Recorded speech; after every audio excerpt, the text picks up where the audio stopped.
Hello everyone, welcome to my channel Judicial Prep Hub, and today we are going to discuss about most important MCQs on constitutional law with important cases. Question number 1 is, which article of the Indian Constitution deals with the right to equality? So answer is a article 14 to 18। देखो article 14 to 18 जो है हमारे Indian constitution को वो deal करता है right to equality से, और इसमें इंक्लूड्स है equality before law, prohibition of discrimination, equality of opportunity in public employment, abolition of untouchability and abolition of titles. It ensures, देखो क्या होता है कि हमारा जो फंडामेंटल राइट है वो एक्चुअली हमें ग्रांट करता है कुछ ऐसे बेसिक ह्यूमन राइट्स जो हमसे स्टेट इन्फ्रिंज नहीं कर सकता है। तो ये फंडामेंटल राइट्स हैं कुछ जो कि 14 से लेकर अभी हमें 32 तक दिए गए हैं, और उससे पहले के जो आर्टिकल्स है 12 स्टेट है, 13 लॉ क्या होगा वो बताता है, 32 में रेमेडीज़ वगैरह है बेसिकली। तो राइट टू इक्वालिटी के लिए पूछा है तो ये हमारा 14 to 18 है, और ये इंश्योर करता है कि कोई भी डिस्क्रिमिनेशन ना हो और पब्लिक प्लेस पर सबको इक्वली एक्सेस मिले, जॉब्स में सबको इक्वल अपॉर्चुनिटी मिले, कहीं पर भी कोई अनटचेबिलिटी ना हो और कोई भी टाइटल्स ना मिले किसी को। लेकिन इसका एक एक्सेप्शन है राइट टू इक्वालिटी का, और ये है कि जब कॉन्स्टिट्यूशन गारंटी करता है इक्वालिटी तो वो सेम टाइम पर एक कुछ एक्सेप्शंस भी हैं जो अलाउ करता है ताकि जस्टिस और फेयरनेस बना रहे। और ये पॉजिटिव डिस्क्रिमिनेशन कहा जाता है इसको, या इसको एफर्मेटिव एक्शन कहा जाता है, ताकि जो वीकर सेक्शन है उसका अपलिफ्टमेंट हो सके। जैसे हम आर्टिकल 15 क्लॉज 3 देखते हैं तो उसमें राइट है स्टेट को कि वो वुमेन की अपलिफ्टमेंट के लिए या चिल्ड्रन की अपलिफ्टमेंट के लिए कुछ लॉज अलग से बना सकते हैं। तो इसका मतलब ये नहीं है कि ये इक्वालिटी नहीं है, ये भी इक्वालिटी है लेकिन एक पॉजिटिव डिस्क्रिमिनेशन है। ठीक है, उसके बाद ये कॉन्सेप्ट हम लोग जो बात करते हैं फंडामेंटल राइट का, ये कहाँ से आया है, बेसिकली कहाँ से इंस्पायर है।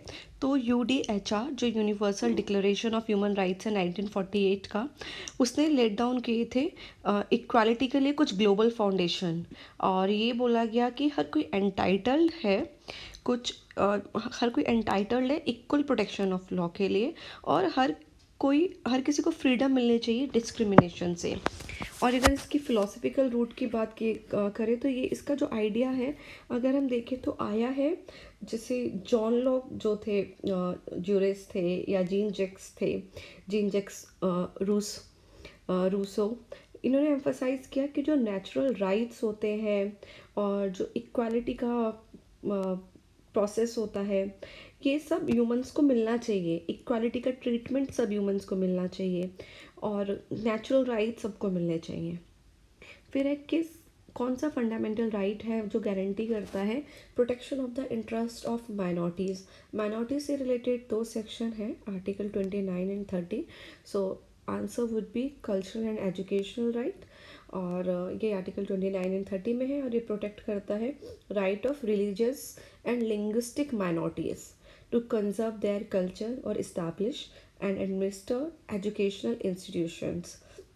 तो अगर माइनॉरिटीज़ है लिंग्विस्टिक बेसिस पर या कोई रिलीजियस माइनॉरिटीज़ है तो उनको एक राइट मिला है कि वो कंजर्व कर सकते हैं अपने कल्चर को, और उस कल्चर को अगर वो बचाना चाहते हैं या फिर उस कल्चर को आगे ले जाना चाहते हैं तो उसके लिए वो इस्टेब्लिश कर सकते हैं एजुकेशनल इंस्टीट्यूशन भी।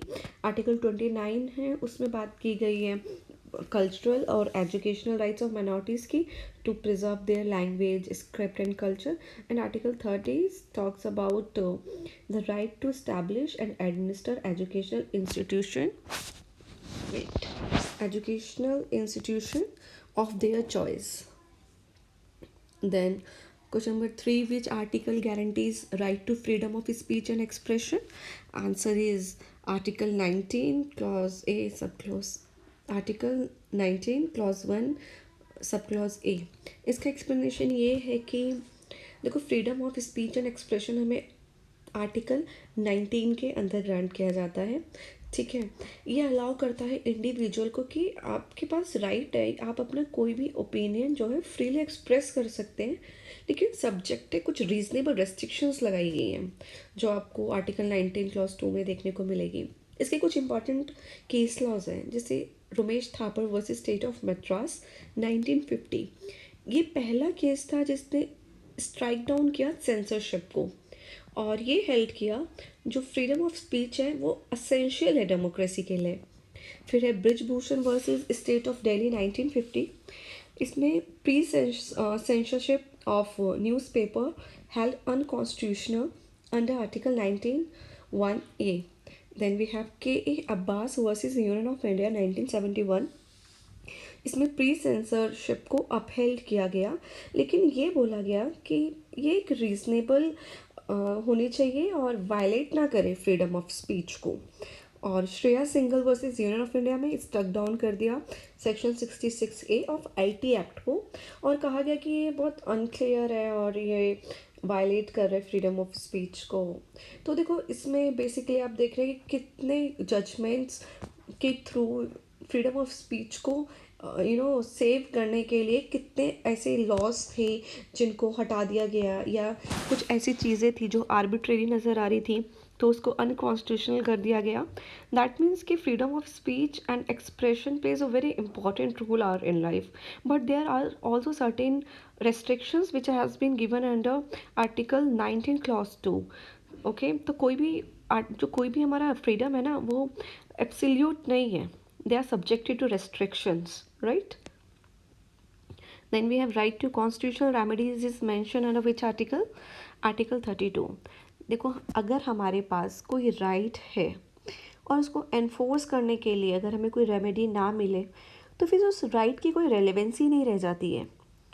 अगर हमारे पास फंडामेंटल राइट में जैसे right to freedom speech and expressions जैसे भी हमने पढ़ा, अगर हमें कोई राइट दे दे, लेकिन अगर ये राइट जब इन्फ्रिंज हो और इनकी एनफोर्समेंट की बात ना की जाए तो इन राइट्स का कोई इम्पोर्टेंस नहीं है। इसीलिए आर्टिकल 32 को भी फंडामेंटल राइट में डाला गया और इसको कॉन्स्टिट्यूशनल रेमेडी माना गया। इट मीन्स कि अगर कोई भी इंडिविजुअल सुप्रीम कोर्ट मूव करता है कि उसका जो फंडामेंटल राइट वायलेशन हुआ है इसके फंडामेंटल राइट का, तो सुप्रीम कोर्ट के पास अथॉरिटी है to look into that case directly. it plays very important role. Then individuals have been given authority to move supreme court directly in cases of violation of fundamental rights। अब भीमराव अम्बेडकर ने इसको heart and soul of the constitution का है। इसके कुछ important case laws हैं, L Chandra Kumar versus union of India and Ramesh Thapar. अभी हमने रमेश थापर को आर्टिकल 19 के कॉन्टेक्स्ट में भी पढ़ा, और Ramesh Thapar versus state of Madras को इसका एक और सिग्निफिकेंस है, यही पहला ऐसा केस था जहाँ पे आर्टिकल 32 का यूज़ किया गया था। इस केस के फैक्ट्स ये हैं कि एक जर्नल सर्कुलेट होता था मद्रास में, तो उस जो जर्नल था उसको बैन कर दिया गया था। फिर ये मामला सुप्रीम कोर्ट जाता है। सुप्रीम कोर्ट ने ये हेल्ड किया जो freedom of speech and expression एक फंडामेंटल राइट है अंडर आर्टिकल 19 है, और सुप्रीम कोर्ट ने स्ट्रक डाउन किया और इस बैन को और अपहेल्ड किया आर्टिकल 32 को is a powerful tool to protect fundamental rights. देखो फंडामेंटल राइट्स अगर हमारा अब्रिज होता है तो हम जाते हैं सुप्रीम कोर्ट के पास अंडर आर्टिकल 32। तो यहाँ पे एक जर्नल को भी अगर बैन कर रहे हो सर्कुलेशन उसका, तब भी अगर कोई इंडिविजुअल पहुँच गया है सुप्रीम कोर्ट, तो सुप्रीम कोर्ट ने उस चीज़ को भी सुना और ये बोला गया कि ये बैन जो है स्ट्रक डाउन होना चाहिए और आर्टिकल 32 का यूज़ करते हुए फंडामेंटल राइट को प्रोटेक्ट किया गया। फिर है उज्जम by versus state of Uttar Pradesh. आपको अगर याद हो तो उज्जम बाई केस को हमने आर्टिकल 12 की पर्सपेक्टिव में भी पढ़ा था, जिसमें हम जब पढ़ रहे थे कि अदर अथॉरिटीज़ में क्या क्या फॉल करेगा, अदर अथॉरिटीज़ स्टेट होगी या नहीं, तब हमने इसमें पढ़ा था कि अगर कोई अगर कोई प्राइवेट बॉडीज़ को भी जो पब्लिक फंक्शन परफॉर्म कर रही है उस केस में फिर उसको भी अदर अथॉरिटी माना गया और स्टेट के अंडर फॉल हुआ।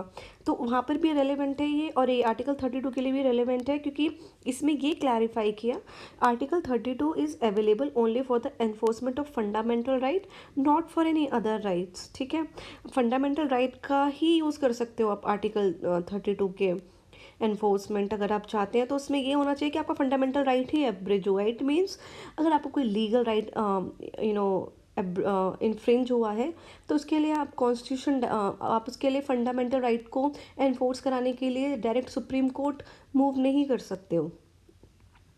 और फिर we have question, the right of education is a part of which fundamental right? It's very easy, it is right to life and personal liberty. तो 86 कॉन्स्टिट्यूशनल अमेंडमेंट एक्ट 2002 में आया, इसने insert किया article 21A को, और right to education को fundamental right माना गया। इसके बाद इसका इम्पॉर्टेंट केस लॉस है वो है Mohini Jain versus state of Karnataka. देखो मैं आपको MCQs के साथ साथ केस लॉज इसलिए याद करा रही हूँ क्योंकि आपने देखा होगा पैटर्न ये हो गया है कि पर्टिकुलर आर्टिकल से रिलेटेड, और अगर हम अदर लॉज की बात करें तो उस पर्टिकुलर सेक्शन से रिलेटेड जितने भी केस लॉज होते हैं उसमें से ये 4 पॉइंट्स में से 3 जो केस होते हैं वो एक साथ लिख देते हैं और एक अलग केस लॉज डाल देते हैं, और हमें उसमें से ढूंढना होता है कि कौन सा इसमें से रिलेट नहीं कर रहा है। इसलिए मैं क्या करती हूँ कि जो भी MCQs होते हैं ना उसके साथ उसके रिलेटेड केस लॉस पढ़ाती हूँ, ताकि अगर इन केस ऐसा कोई क्वेश्चन आता है तो आपके माइंड में क्लिक करे कि हाँ हमने ये पढ़ा था। इसलिए जैसे अब राइट टू एजुकेशन से रिलेटेड जितने भी केस लॉज हैं इंपॉर्टेंट लैंडमार्क वो मैंने एक साथ डाल दिया है, तो आपको क्या होगा, ईजी रहेगा, आपको सारी चीज़ें एक साथ याद हो जाएगी। जैसे अब इसका इम्पॉर्टेंट आर्टिकल, इस आर्टिकल का इम्पॉर्टेंट जो अमेंडमेंट है वो भी मैंने इसमें साथ में डाल दिया, 86 कॉन्स्टिट्यूशनल अमेंडमेंट। मैं हमेशा ट्राई करती हूँ कि आप एक ही स्लाइड में उससे रिलेटेड जितने भी प्रोविज़न है ना वो आप सब एक साथ याद कर लें। और ठीक है, अभी तो मैं आपको क्लैरिफाई कर रही हूँ, बट मैं हमेशा ट्राई करती हूँ कि अननेसेसरी वीडियो ज़्यादा ना बड़ा बने और स्टूडेंट को एक अच्छा क्वालिटी वाइज अच्छा कंटेंट्स मिल सके। Okay, so Mohini Jain versus state of Karnataka 1992 में हेल्ड किया गया कि राइट टू एजुकेशन जो है वो पार्ट है राइट टू लाइफ का अंडर आर्टिकल 21, और education is not a charity, it is a right. फिर है Unni Krishnan versus state of Andhra Pradesh 1993। इसमें right to education is implicit in article 21। ये कहा गया कि जो राइट टू एजुकेशन है ना it is already included in article 21, it is not explicit, it is implicit. The court laid down a scheme education up to age 14 is a fundamental right, and beyond 14 the obligation of the state depends on its economic capacity. It means जो 14 years तक के as के child है उनको तो free में education मिलना चाहिए। अगर किसी स्टेट की इकोनॉमिक कैपेसिटी और भी अच्छी है तो वो बियॉन्ड 14 एज भी ये स्कीम को आगे तक ले जा सकता है। फिर है TMA pi foundation versus state of Karnataka 2002। इसमें क्लैरिफाइड किया गया scope of government regulation over private educational institutions, कि गवर्नमेंट का कितना कंट्रोल रहेगा प्राइवेट एजुकेशनल इंस्टीट्यूट पर। फिर है Pramati educational and cultural trust versus union of India 2014। In this case, Supreme Court upheld the constitutional validity of the right of children to free and compulsory education Act 2009, and it has been said that Article 21A does not violate the right of private unaided minority school under Article 30 Clause 1. Then we have A.K. Gopalan versus State of Madras. In this case, it concerned with preventive detention. थोड़ा सा slide ऊपर नीचे हो गया है, ये related है article 32 से रिलेटेड केस लॉस है, राइट। तो A.K. गोपालन वर्सेस स्टेट ऑफ मद्रास में प्रिवेंटिव डिटेंशन से रिलेटेड केस था ये, और कोर्ट ने इसमें बहुत नैरो इंटरप्रिटेशन किया था फंडामेंटल राइट का और अपहेल्ड किया था आर्टिकल 32 को। फिर है Maneka Gandhi versus union of India. इसमें सुप्रीम कोर्ट ने कहा कि जो लॉ है वो अगर किसी भी व्यक्ति की पर्सनल लिबर्टी छीनता है तो वो क्या है, वो जस्ट फेयर और रीज़नेबल होनी चाहिए। और इस बहुत ब्रॉडेंड इन्होंने इंटरप्रिटेट किया आर्टिकल 32 को। फिर S P Gupta versus union of India 1981। इसमें कोर्ट ने एम्फोसाइज किया कि जो आर्टिकल 22 है can be invoked by public interest litigation. Generally देखो क्या होता है, आर्टिकल 32 बोलता है कि अगर किसी इंडिविजुअल का फंडामेंटल राइट एब्रिज होता है तभी मूव कर सकते हैं सुप्रीम कोर्ट। लेकिन S P Gupta versus union of India में कोर्ट ने ये एम्फेसाइज किया कि आर्टिकल 32 को अगर आप इन्वोक कराना चाहते हैं तो आप पब्लिक इंटरेस्ट लिटिगेशन के थ्रू भी आप कोर्ट में अपना ये आर्टिकल 32 को यूज़ करके आप अप्रोच कर सकते हैं। इसका मतलब क्या हुआ, पब्लिक इंटरेस्ट लिटिगेशन में हम पेटिशन फाइल कौन करता है, जो विक्टिम होता है? नहीं, थर्ड पर्सन फाइल करता है। जो विक्टिम नहीं होता इवन कोई भी फाइल कर सकता है। तो ये एक इसका एक्सेप्शन आ गया, क्योंकि यहाँ पर तो इंडिविजुअल की बात की गई आर्टिकल 32 में, लेकिन एस पी गुप्ता ने बोला थर्ड पर्सन भी कर सकता है। फिर है इसका हुसैन आरा खातून वर्सेस स्टेट ऑफ बिहार में कोर्ट ने ये बोला कि जो स्पीडी ट्रायल होता है ये भी एक फंडामेंटल राइट होता है अंडर आर्टिकल 21 और इसको हम एनफोर्स करा सकते हैं आर्टिकल 32। देखो हमने आर्टिकल जब 21 पढ़ा था तो हमने लाइफ एंड लिबर्टी की बात की थी उसमें, लेकिन ये बहुत ब्रॉड टर्म इंक्लूड करता है। इसके अंदर सारी चीज़ें इसमें फॉलो हो जाती हैं, राइट टू क्लीन एनवायरनमेंट, अब जैसे राइट टू स्पीडी ट्रायल ये भी आर्टिकल 21 में फॉलो होता है। तो इन केस अगर हमारा स्पीडी ट्रायल जो कि फंडामेंटल राइट है ये इन्फ्रिंज होता है तो अब हमारे पास राइट है कि हम आर्टिकल 32 का यूज़ करके सुप्रीम कोर्ट मूव कर सकते हैं। किस फंडामेंटल राइट को डिलीट कर दिया गया कॉन्स्टिट्यूशन से? 44th अमेंडमेंट से, that is right to property. The 44th Amendment Act 1978 removed the right to property from the list of fundamental right and made it a legal right under Article 300A. Right, it restored fundamental rights. देखो क्या हुआ था कि 44th amendment इसलिए लाया गया क्योंकि emergency के टाइम पे ना पावर का बहुत ज़्यादा मिसयूज़ हो रहा था। 1975 से लेके 77 तक जो इमरजेंसी लगी थी, तो इसने क्या किया ताकि हम रिस्टोर कर सके फंडामेंटल राइट को, तो may they made emergency rules stricter and strengthen democracy by protecting citizens right and institutions. Then we have, which of the following right is not available to foreigners in India? Answer is Article 9, freedom of speech and expression. देखो इसमें क्या होता है, article 19 हमें guarantee करता है 6 freedoms जो कि सिटीजन्स ऑफ इंडिया को दी गई हैं, फॉरेनर्स को नहीं दी गई हैं, जिसमें right to freedom of speech and expression है, राइट टू असेंबल है, और यूनियन में करने की पावर है, कहीं पे भी रिसाइड करने की, मूव फ्रीली। ये 6 कुछ गारंटीज़ आर्टिकल 19 में कुछ 6 फ्रीडम्स दी गई है। और जैसे कुछ अदर आर्टिकल राइट्स हैं, जैसे कि आर्टिकल 21 हो गया, 22 हो गया, ये हर पर्सन को अवेलेबल है, चाहे वो सिटीजन हो या नॉन सिटीजन हो। तो कुछ फंडामेंटल राइट्स ऐसे हैं जो सिर्फ अप्लाई होते हैं person including foreigners residing in India. These are right to equality जो कि हर किसी को मिला हुआ है, चाहे वो सिटीजन हो या नॉन सिटीजन हो। और उसके बाद है right to freedom of religion, it has also been given to every person, right to life and personal liberty, protection against arbitrary arrest and detention under article 22. Then right against exploitation prohibits which of the following under article 23? Correct answer is human trafficking and beggar. Article 23 prohibits human trafficking, beggar, that means forced labor, and similar form of forced labor. It applies to both state and private individual. देखो अभी हमने मैंने आपको इससे पहले एक video में समझाया था कि हमारे फंडामेंटल राइट जब इन्फ्रेंज होते हैं तो उसे हम स्टेट के अगेंस्ट ही एनफोर्स करा सकते हैं। लेकिन आप यहाँ पर एक चीज़ नोटिस करो, यहाँ पे आर्टिकल 23 जो कि एक फंडामेंटल राइट है, अगर उसका इन्फ्रिंजमेंट हो रहा है ना तो उसमें स्टेट भी इंक्लूड हो रहा है और प्राइवेट इंडिविजुअल भी। इट मीन्स इसको इन्फोर्स हम स्टेट के अगेंस्ट भी करा सकते हैं, प्राइवेट इंडिविजुअल के अगेंस्ट भी। इसका जो इंपॉर्टेंट केस लॉज है वो है people's union for democratic rights versus union of India 1982। This case expanded the scope of article 23, holding that Forced labor and exploitation violate fundamental right. Then we have Bandhua Mukti Morcha versus Union of India, 1984. Supreme Court took suo motu cognizance of bonded labor and directed the government to take steps to rehabilitate bonded laborers. Right. Then we have MC Mehta versus Union of India, 1987. The court ruled against bonded labor and child labor and emphasizing the importance of Article 23 and related laws.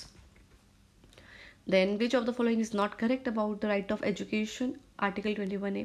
देखो ये ना बहुत easy question लगेगा आपको, लेकिन जब question आता है ना उस टाइम पे माइंड में क्लिक ही नहीं करता। तो ऐसे कुछ पॉइंट्स ना हमेशा हमेशा याद रहने चाहिए।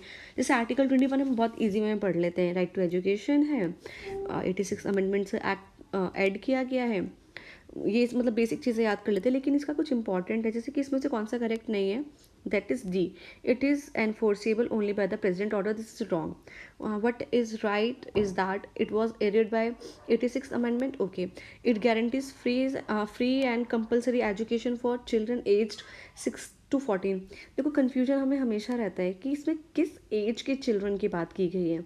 अब हमेशा याद रखो, मैंने इसको एक ट्रिक से याद रखा था, 86th अमेंडमेंट एक्ट है और यहाँ पे जो 6th है ना, इसको मैंने ऐसे याद किया कि 6 एज वाले जो चिल्ड्रन हैं उतने चिल्ड्रन इसमें फॉल करेंगे, उस एज के चिल्ड्रन इसमें फॉल करेंगे।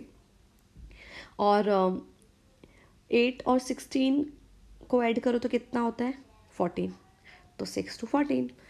It applies to private unaided school as well. देखो आर्टिकल 21A जो राइट टू एजुकेशन की बात करता है, ये सिर्फ गवर्नमेंट जो एजुकेशनल इंस्टीट्यूट्स होंगे सिर्फ उस पर अप्लाई नहीं होगा। इवन अगर कोई प्राइवेट स्कूल है और उसको गवर्नमेंट फंड नहीं कर रही है तब भी वहाँ पर अप्लाई होगा। फिर है विच of the following is declared void under article 13। It is very important case section. देखो आर्टिकल 13 है, वो क्या डिक्लेयर करता है, वॉइड डिक्लेयर करता है लॉज को। तो किस लॉज को करता है, existing laws inconsistent with fundamental rights, या फिर laws made after the commencement of constitution inconsistent with fundamental rights. Answer is both, A and B. Constitution आने से पहले अगर कोई लॉ था और वो फंडामेंटल राइट्स को एब्रिज कर रहा है तो वो लॉ भी वॉइड होगा। और अगर कोई ऐसा लॉ जिसको स्टेट ने कॉन्स्टिट्यूशन आने के बाद बनाया है और वो इनकंसिस्टेंट है और फंडामेंटल राइट्स है तो वो भी वॉइड होगा। दोनों की बात की गई है यहाँ पर। फिर है does article 13 declare that constitutional amendment violating fundamental rights are void. Answer is no, constitutional amendments are outside it scope. अब आप आर्टिकल 13(4) देखोगे जो उसको बाद में ऐड किया गया था आर्टिकल 13 क्लॉज 4 को, उसमें ये इंसर्ट कर दिया गया है जो अमेंडमेंट होते हैं आर्टिकल 368 के अंदर वो लॉ नहीं है, ठीक है।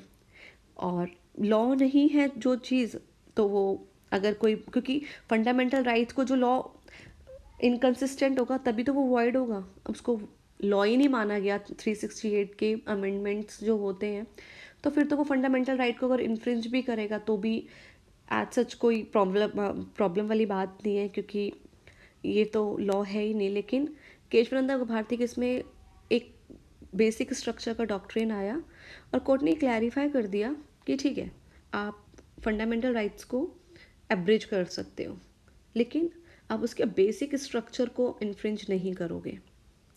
So thank you for watching.